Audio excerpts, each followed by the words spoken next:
দেখো বন্ধুরা, আজকে দুপুরের মেনু নিয়ে এসেছি। এই যে গরম গরম ভাত, সাদা ভাত, আর এইখানে আছে এই যে নোটে শাকের চচ্চড়ি,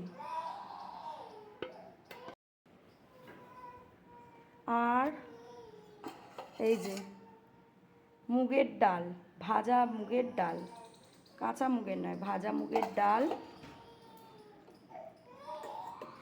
কাঁকরোল ভাজা, মসুর ডালের বড়া ভাজা,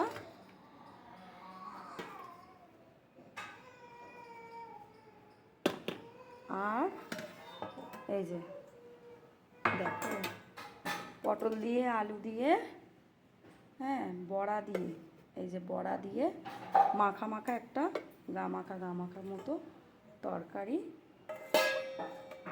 আর এই যে আমার মায়ের এক পিস মাছের ঝাল, ব্যাস এইটুকুই। আর লেবু কাটা হচ্ছে, শসা কাটা হচ্ছে।